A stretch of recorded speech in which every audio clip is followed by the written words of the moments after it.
Hi all, my name is Sudip Patil. Today I am going to be talking about how to clear TOGAF 101, which is a fundamental exam, and also about 102. It goes about giving the exam info in short and ways to effectively prepare for the exam and clear it. So I'm TOGAF 10.0 certified, and this is my journey in the preparation. So let's start with the exam pattern for 101. So it's an objective type question paper. Basically, you will get multiple choice, four choices, and you have to select the best choice or the right choice, I'll say. There are total 60 questions. 60% is the passing, which are like 24 questions. Total time allocated is 1 hour. Although in the exam, you usually take 40 minutes to go over every question and mark them as appropriate. Uh, in general, if you ask me like how much time it takes for preparation for the TOGAF 101 after you have finished the course, the 32 hours mandatory online hours that are required by the TOGAF is approximately, I'll say, 1 week. And provided you are devoting 1 to 1.5 hours daily. The relative difficulty of this exam is quite easy or medium. It's not the most toughest exam you must have given if you have appeared for any other professional certification. But having said that, it's not that you can go to this exam without any preparation and by just uh, going over 32 hours of training you can appear for it. It does require some preparation, but I'll say the difficulty level is between easy to medium.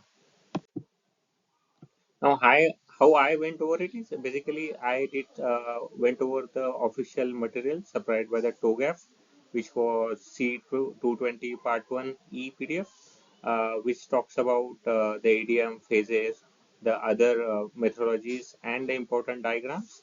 Uh, I also did certain practice tests from Udemy. For example, the one I took was the one which I have shown here and consistently I was able to score after a few iterations in between 70 to 80%, and that gave me the good practice, especially in the part where I was going wrong.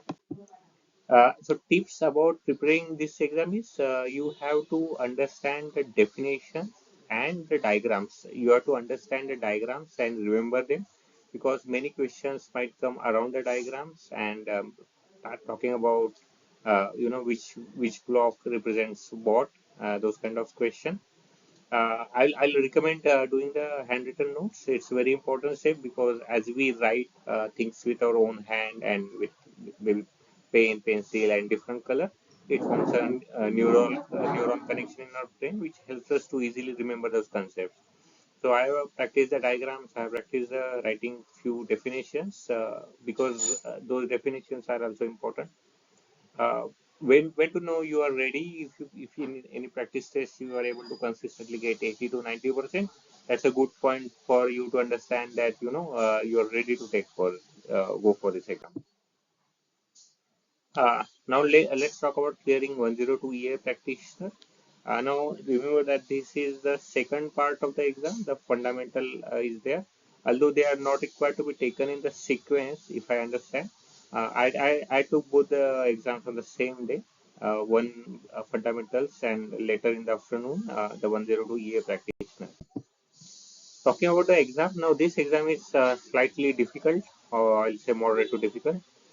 This exam is scenario based, where they explain you a scenario, and based on the scenario, you have to choose the best possible answer.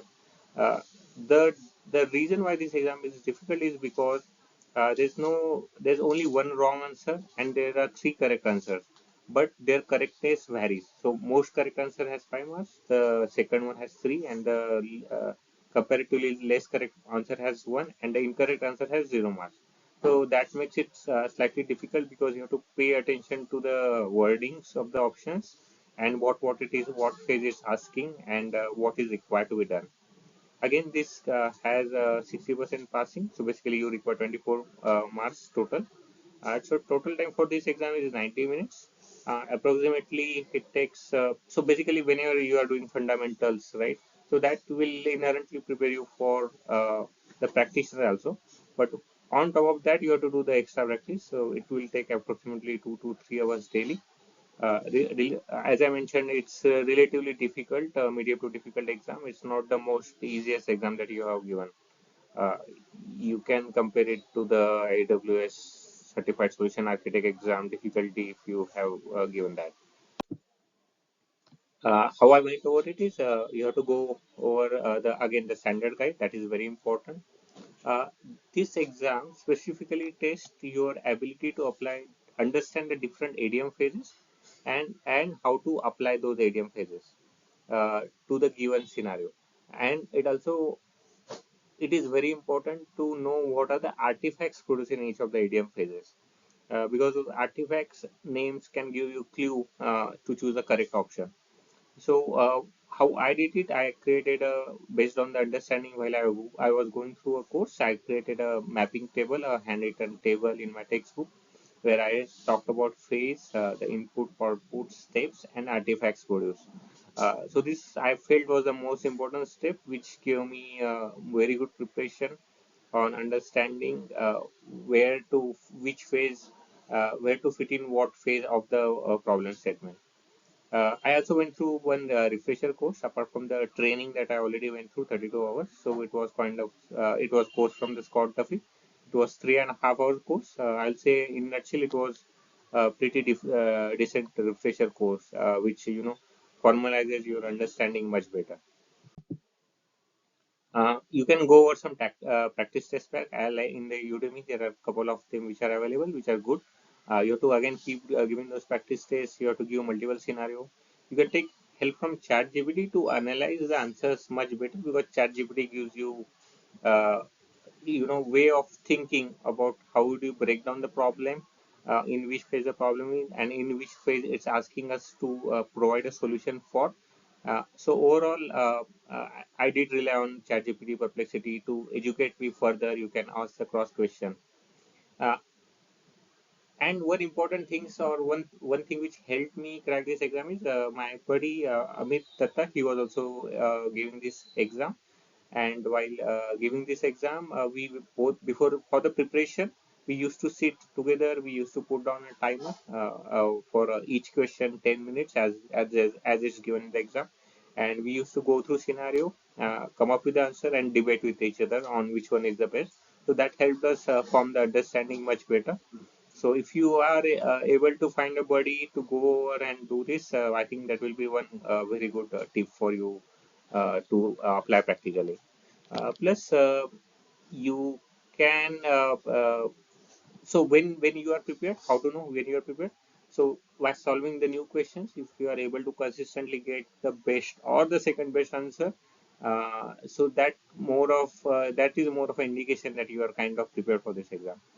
Uh, do watch YouTube videos explaining the idiom phases. In short, there are very good YouTube videos available, which helps you refresh your memory and form your understanding in much better way. The final tips and takeaway for clearing TOGAF is basically the deadlines are important.